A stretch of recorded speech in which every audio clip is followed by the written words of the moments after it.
मेरे बहुत ही प्रिय और बेहद सम्मानित साथियों, हृदय की असीम गहराइयों से अभिनंदन, बहुत बहुत हार्दिक स्वागत। साथियों, चर्चा हमारी लव मैरिज पर चल रही है एक गलत फहमी को दूर करने का प्रयास।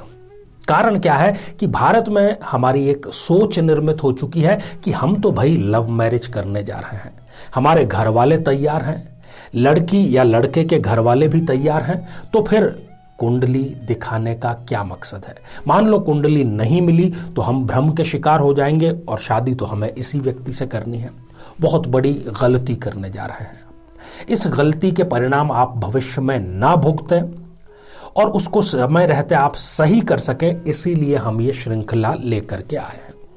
साथियों, इस श्रृंखला में हम कुछ तरीके आपको बतला रहे हैं जिसको आप सावधानी पूर्वक यदि लागू करते हैं तो लव मैरिज के साथ में आप कुंडली मिलान तो करेंगे ही, साथ ही दाम्पत्य जीवन भी आपका सुखद अवश्य ही बन जाएगा। आज हम चर्चा करेंगे वृश्चिक लग्न की जन्म पत्रिका के बारे में।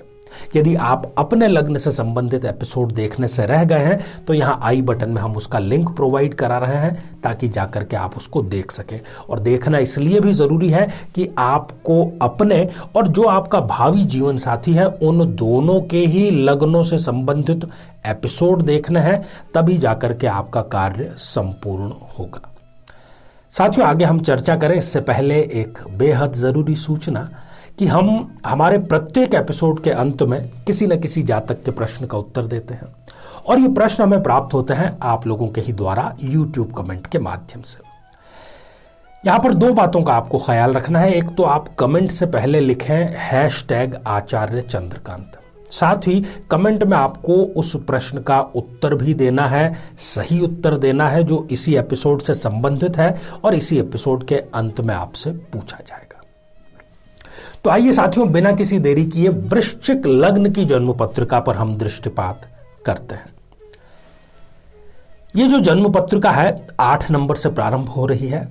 8 नंबर अर्थात वृश्चिक राशि, इसलिए हम इसको नाम देंगे कि यह जो पत्रिका है एक वृश्चिक लग्न की जन्म पत्रिका है। अब सबसे पहली और महत्वपूर्ण बात कि जो वृश्चिक लग्न का व्यक्ति है उसका जीवन वैसे ही रहस्यपूर्ण होता है, रहस्यों से भरा होता है। वो यदि प्रेम में होता भी है या होती भी है तो वो इसका कभी ढिंढोरा नहीं पीटते।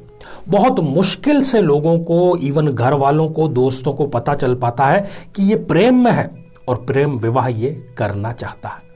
तो प्रेम से लेकर के विवाह और विवाह से लेकर के भाग्योदय, यदि ये तीनों चीजें घटित हो जाएं, प्रेम, विवाह और भाग्योदय, तब तो हम इसको एक सफल प्रेम विवाह की कैटेगरी में रखते हैं।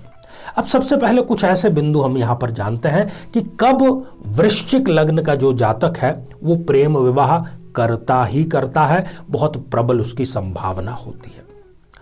साथियों, यदि इस जन्म पत्रिका के सप्तम भाव में शनि, राहु या केतु, इनमें से कोई एक या दो ग्रह विराजमान हैं तो इनकी दशा अंतरदशा में ये व्यक्ति ऐसे झमेले में पड़ ही जाता है, उसके विचार दूषित हो ही जाते हैं।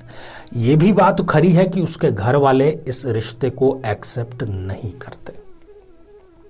साथियों, यदि इस जन्म पत्रिका के लग्न भाव में और सप्तम भाव में, इन दोनों में से कहीं पर भी चंद्रदेव यदि विराजमान है तो ऐसा व्यक्ति चंद्रमा की दशा अंतरदशा में बगावती हो जाता है। घर वालों को वो दरकिनार करके अपना रास्ता स्वयं अख्तियार करता है। ये बात अलग है कि शादी के बाद में वो उस रास्ते पर ज्यादा लंबा नहीं चल पाता।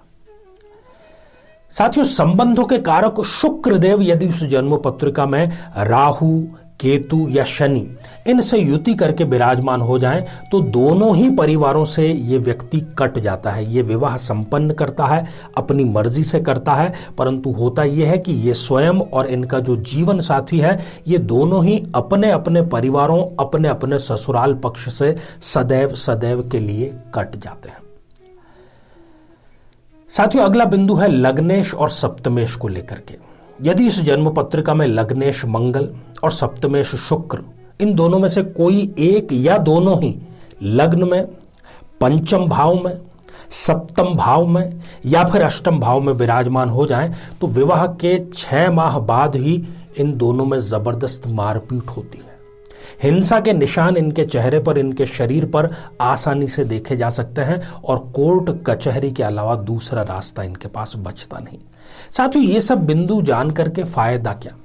यदि आपको भविष्य नजर आ रहा है, स्पष्ट रूप से नजर आ रहा है, तो आप किसी विद्वान का सहारा लें, क्योंकि ये जो बिंदु सारे मैंने बतलाए हैं, जिसमें संभावना है प्रबलतम कि ये लव मैरिज के योग हैं, यदि वो सारे योग आपके जीवन साथी के भी निर्मित हो रहे हैं, तो ये कहीं ना कहीं इस बात का संकेत है कि आपकी कुंडली मिल रही है और आप इस विवाह में आगे बढ़ सकते हैं।